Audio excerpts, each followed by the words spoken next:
Hello and welcome in. We're changing scenery a little bit because we weren't quite prepared to break down LSU when we were at the game Saturday. Absolutely, Alyssa. Looks like you've changed a little bit. I Yeah, like your know. hair. Thank you. I need to get it cut though. Just a little bit. But hey, you're lucky I shaved today. Ooh, but God, I don't want to see that. I know. I didn't end up looking like you, dude. Okay, you know this beard's beautiful. Yeah, let's talk some LSU football. LSU's obviously a good team, you know. Yes, they are. They lost to Florida. How do you think they played against Florida? Do you think that's the LSU team that they are?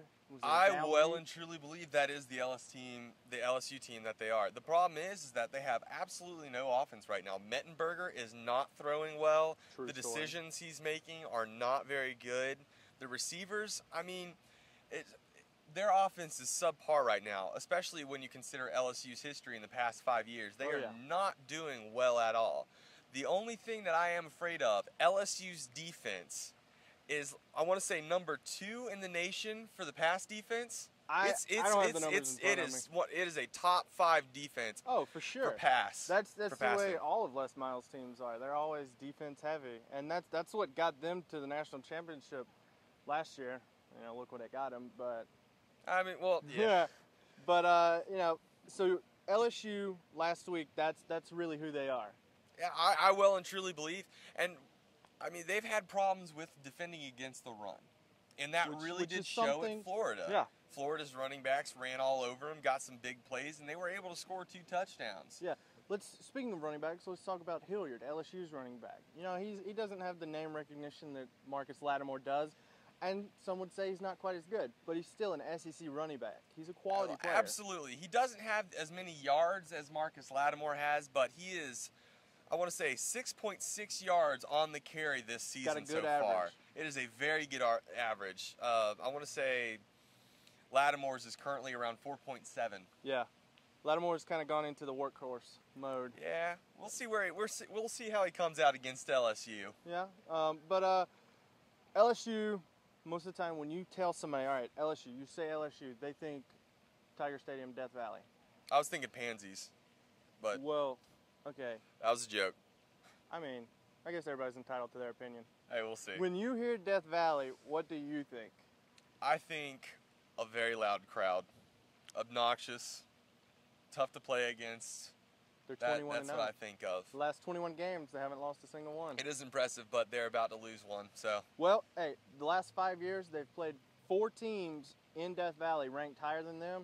They've lost 3 of those 4 times. And that is really good for us. Hopefully, we will come out on top. We'll see how that goes. Hopefully, it'll be 4 or 5. Yeah. Hopefully, we'll get a win over them. I'm hoping. But so here's a question for you, sir. Okay. LSU, South Carolina, this Saturday at 8 on ESPN. Who's going to be the breakout player for the Gamecocks offense? When you say breakout, are you talking someone who hasn't already broken out? I mean, they can already break out. I mean, I'm talking, who do you think is going to be our star offensive player? Who's going to have the big game against LSU? I think it'll be Connor Shaw. You think it'd be? I think he'll go. I think he'll break 200 yards passing, and he'll break 75 yards rushing.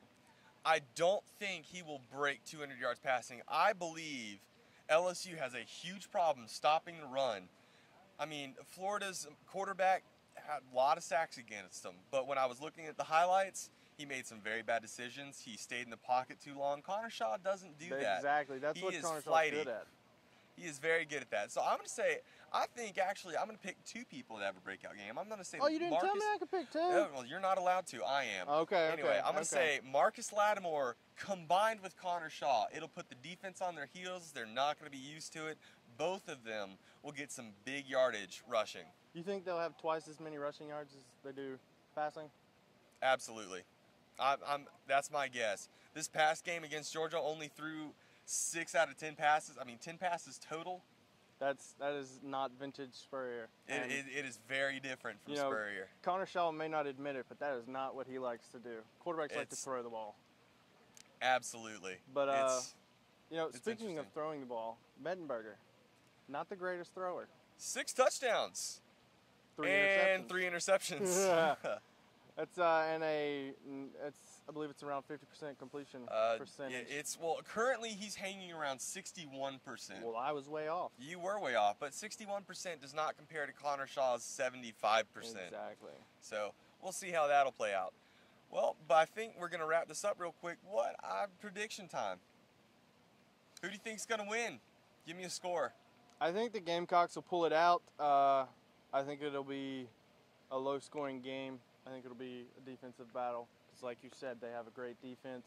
And obviously, nowadays when you think South Carolina Gamecocks, you think of good defense. Absolutely. As long as Marcus Lattimore. But, yes. you know, that's just kind of an aside. But I think I'll go with 17-14. I think Adam Yates is going to have not game winning like late in the game, you know, time running out, but I think Adam Yates will be a deciding factor in this game. I know Spurrier doesn't like to kick field goals, but I think he's going to have to. I think both Les Miles and Spurrier are going to go at it a little bit. I don't think they're going to settle for a field goal too much. I think there's going to be some fourth downs and some fourth down conversions. I believe that, which is why I'm going to go ahead and say 21-10 Gamecocks. Yeah, well, hey, we're just throwing out numbers here. We did, some research, but Alyssa's the one that's had the good track record. Well, there was that one little shiner against Georgia. I want to say I predicted South Carolina to win. None of us did good. Okay, who predicted South Carolina 35, Georgia 21? That was me. All right, I'll give you that. So I'm just going to say that. She predicted an overtime field goal, although we don't want to rip on our co-host who isn't here too much. But that's my prediction for LSU, South Carolina. I'm going to say 21-10. I think we're going to pull it out on them because they can't stop the run very well, and Connor Shaw and Marcus Lattimore will have a game. All right, here's a question for you. How much grass is Les Miles going to eat before the game's over? A lot. I was thinking maybe a pound. Under. Oh yeah. Take the over. Over, definitely. All right. Over. That's gonna do it for us this week. Tune in next week as we will break down the LSU game and preview the Florida game in the Swamp.